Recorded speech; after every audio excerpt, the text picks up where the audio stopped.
thinking has always to do with the confrontation of this ontological difference.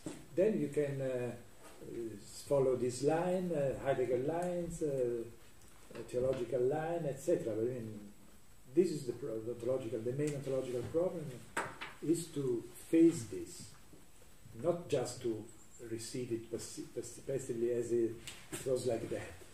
There is the essence, there is the existence. No, on the contrary, we have to work on with this. And it's what, in certain way, Foucault is doing when he gives such a strange definition of the self, which coincides with the relation itself, etc. He's evoking a strange relational ontology.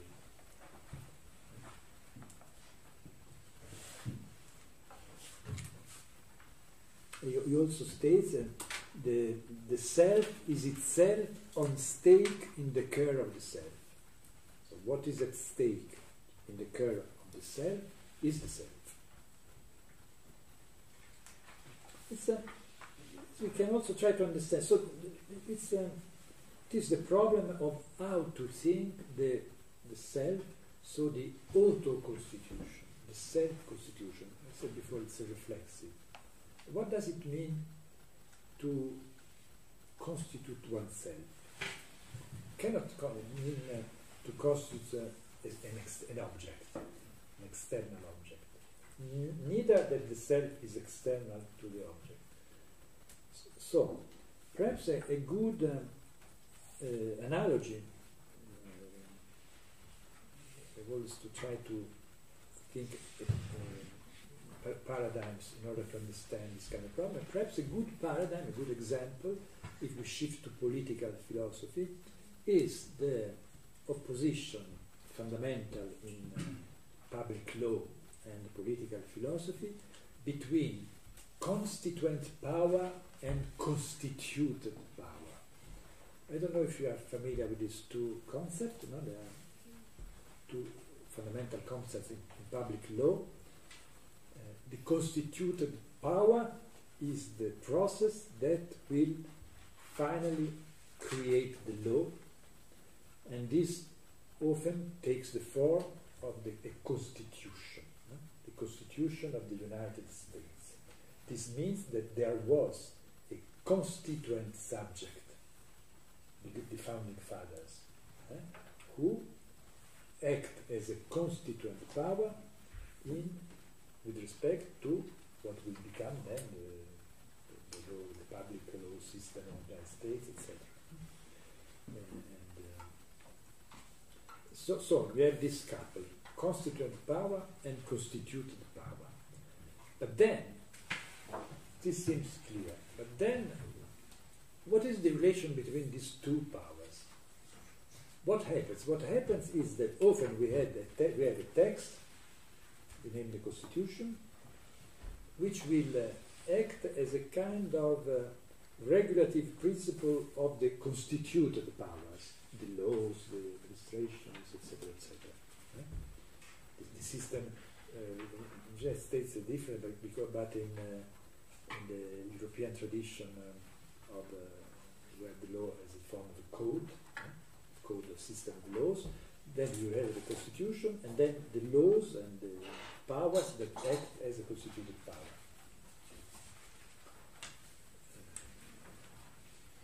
So the constituted power presupposes a constituent power, and the constituent power will produce a constituted power. It seems simple, but then what makes of the constituent power a constituent power? And how can then function the relationship between these two powers? This produces a lot of problems practically in politics, because then, for instance, in France or in Italy, you make a law. This law is contrary to the Constitution. And then how make the constituent power still act and act as a limit to the constituted power?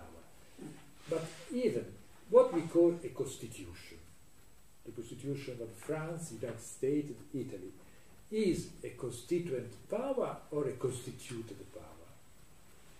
It's clear, if you think upon it, it's a constituted power, it's a text, it's a written text.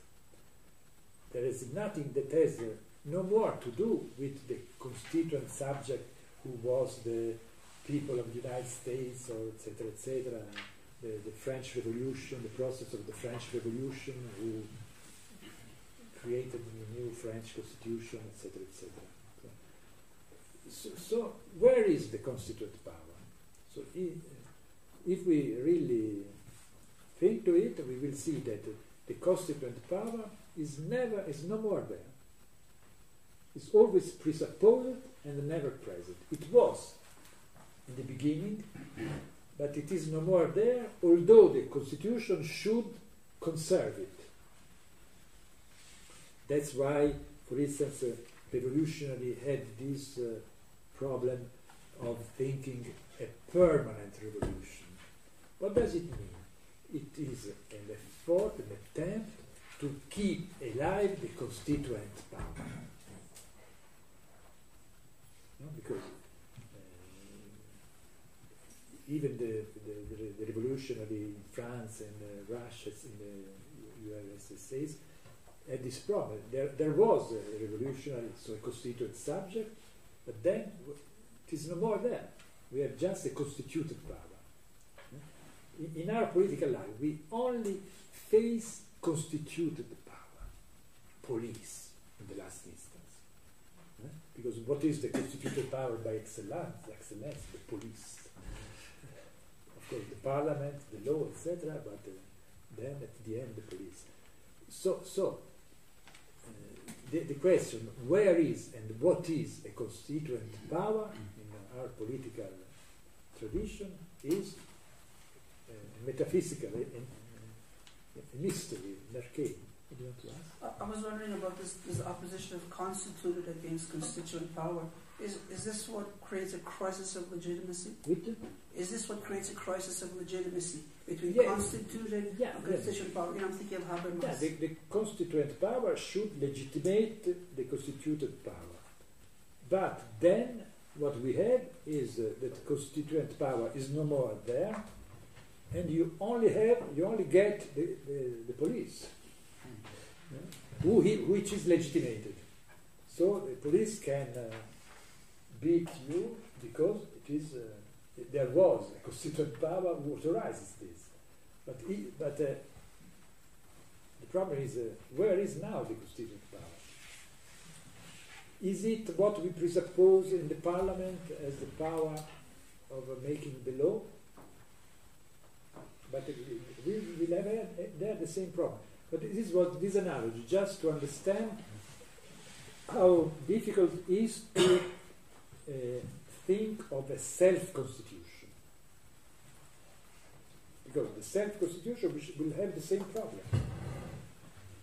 Where is the constituent self and the constituted self? But perhaps this is a false idea. We have to abandon the idea that there is a constituent power and a constituted power. This is just an apparatus to capture political life. And in the same way, if we think that there is first a self, then there is a constituent self, which then will produce a constituted self, again we will lose the very idea of the self.